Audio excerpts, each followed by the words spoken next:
Nitekana umunezero nsubire ngusuhuze nk'akazi wobandanya kubana natwe ngaha kuri ino mboneshakure ikugezako amakuru, inkuru n'ibiganiro bigezweko biriko biravurwa mu Burundi no hakurya y'imbibe z'igihugu c'Uburundi mu yandi makungu. Ntunyemerere nguhe ikaze, ndaguhaye mwaramutse cange mwiriwe bivanye n'aho dukurikira uherereye. Wowe udukurikira uri mu gihugu c'Uburundi ndaguhaye mwaramutse neza, ndetse n'aho udukurikira uri hakurya y'imbibe z'igihugu c'Uburundi mu bihugu bibanyi nk'igihugu c'u Rwanda, igihugu ca Repubulika Iharanira Rusangi ya Kongo, igihugu c'Ubuganda, igihugu ca Kenya n'igihugu ca Tanzania. Mwese ndabakengurukiye cane muri ano makuru, ndetse namwe mudukurikira muri hakurya y'imbibe z'ivyo bihugu bibanyi mwese ndabahaye mwiriwe cange mwaramutse bivanye n'aho umwe wese aherereye. Turi ku munsi wa kane igerekerezo rya 22 z'ukwezi kwa gatandatu umwaka ni 2023.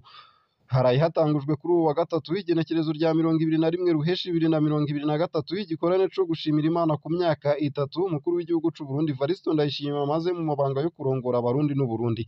Ico gikorane kikaba catangujwe icese n'inkuka ya misa yaherejwe kuri paruwase ya Maramvya iri muri komine ya Mutimbuzi mu ntara ya Bujumbura, herejwe na Musenyeri Gervase Banshimiye ubusa.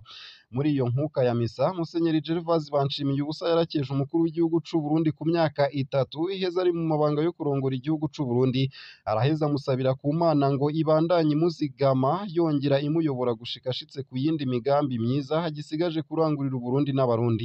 Inyuma y'inkuka ya misa ku mutaga naho ico gikorane co gushimira Imana caciye kibandaniriza ku kibuga c'umupira w'amaguru kiri muri zone ya Maramvya komine Mutimbuzi mu ntara ya Bujumbura. Ijambo ry'urufatiro ryavuye mu gitabo c'umusiguzi igice ca 4 umurongo w'12 mukamenyeshwa ko ayo masengesho yitabwe n'indongozi zitandukanye mu nzego zigize igihugu, abanyagihugu isinze hamwe n'indongozi z'amadini atandukanye. Hakaba rero hagiye kumara iminsi ine ubwo azosozerwa kw'igenekerezo rya 24 ruheshi 2023. Nayo kandi mu ntara ya Gitega, intara ya Cankuzo n'intara ya Bujumbura hariko haravurwa ubukene bukabije bw'amanoti mashasha. Imigwa mikuru y'intara ya Gitega mu mugwa mukuru wa politike nyene, mu ntara ya Cankuzo mu buseruko bw'Uburundi na Bujumbura mu gisagara c'ubutunzi ziri mu ngorane z'ubukene bw'amanoti y'ibihumbi 10 n'ibihumbi 5 mashasha mu mabanki no mu mashirahamwe yo kuziganya no kuguranana. Ayo mabanki n'amashirahamwe birayagora guha amafaranga bakiriya bayo, abanyagihugu baridoga. Navuye ku Mubuga komine n'intara ya Gitega ku birometero bishika 20 uvuye ku mugwa mukuru wa Gitega kugira ngo ndangure ibifungurwa n'ibindi vyo muri butike yanje. Nari nkeneye imiliyoni 2 ariko bambwiye ko ntarenza ibihumbi 300. Ndahungabanijwe vy'ukuri n'izi ngorane zidahera. Uko akaba ari ku mudandaza twasanze kuri Kopeke Gitega yavuganye agashavu. Uko ni nako vyari vyifashe muri Muteke. Abakiriya b'iryo shiramwe ryo kuziganya bari mu gashavu kenshi kuri uwa mbere ku mutaga. Abafise amakonte yabo ntibashobora kubikura imiliyoni 2 z'amafaranga y'amarundi. Mw'ishiramwe CCM Igitega hari hemewe kubikura umuliyoni utarenga. Mw'ibanki BBCI Igitega abagomba kubikura imiliyoni zirenga 3 barayaronyejwe inyuma y'umutaga. Tubajije bamwe mu bajejwe ibigega mu mashiramwe yo kuziganya Igitega bavuga ko bataronka bikwiye inoti zishasha z'ibihumbi 10 n'ibihumbi 5 mu mabanki. Ku ruhande rwabo abarongoye amabanki y'ubudandaji bavuga ko bagira izo ngorane nyene mu gihe baba bagiye muri BRB Igitega kurondera izo noti. Mu Cankuzo ntawashobora kubikura ayarenga ibihumbi 300 muri Kopeke, umuliyoni muri Interbank ndetse nayo muri Bankobu. Abakiriya baho ntibaronyejwe amafaranga gushika ku muhingamo wo kuri uwa mbere. Abanyagihugu bo ku migwa mikuru y'intara za Gitega na Cankuzo basaba ababijejwe gutorera umuti vyihuta ico kibazo. Mu ntara ya Bujumbura ho ku mugwa mukuru w'ubutunzi Bujumbura nyene amabanki y'ubudandaji nta ngorane afise yo guha amafaranga abakiriya bayo. Ababijejwe tubabajije bemera ko abantu bashobora kubikura amafaranga yose bipfuza nk'uko vyari imbere yaho BRB ikuriye amanoti ya kera mu banyagihugu. Ikibazo co kubikura amafaranga cibonekeje cane mu mashiramwe yo kuziganya yemereye abakiriya bayo ko hari ubukene bw'amanoti kandi ko bategerezwa kurindira ababitsa kuri uwa kabiri. Hagati aho BRB iragabisha ko ishobora kuzohana amashiramwe yo kuguranana atazokorohereza abakiriya bayo. Nayo kandi tukiri ku nkuru zivurwa ku bijanye n'amanoti mashasha, womenya ko mu ntara ya Ngozi yahagaritswe abantu 4 bagirizwa gukora amanoti ya magendu. Abagabo 4 barapfunzwe kuva kuri uwa mbere bakurikiranwa ku caha co gukora no gukoresha inoti za magendu z'ibihumbi 5 n'ibihumbi 10.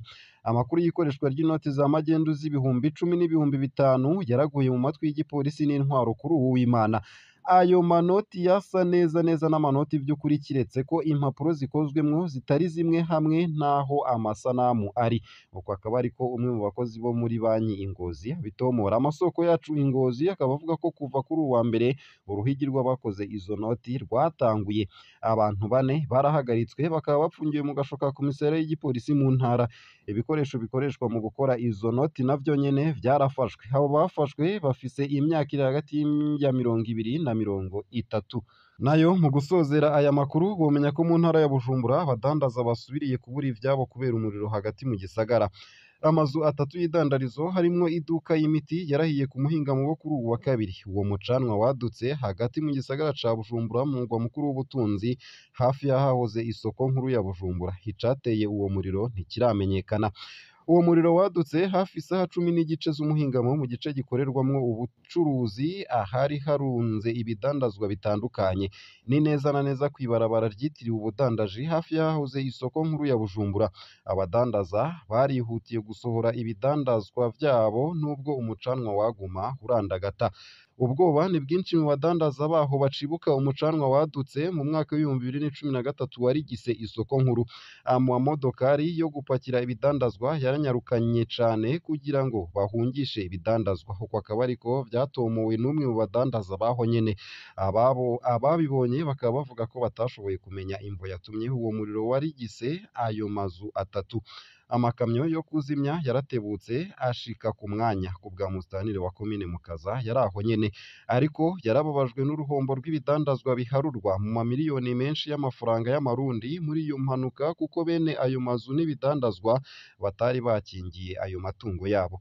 Igikorwa c'igipolisi nticoroshe bivuye kurusha n'uruza rw'abantu n'abadandaza batembereza ivyo bacuruza. Ku bwa musitanteri Renovas Ndayihebura, bamwe mu babibonye bakaba bavuga ko bafise ubwoba ko hashobora kuba ibindi biteye ubwoba, bibutse umuriro warigise isoko nkuru ya Bujumbura ku wa 27/02/2013. Ivyatumye haba uruhombo rw'ibidandazwa biharurwa mu mamiliyaridi. Gushika ubu iyo soko ntirasanurwa.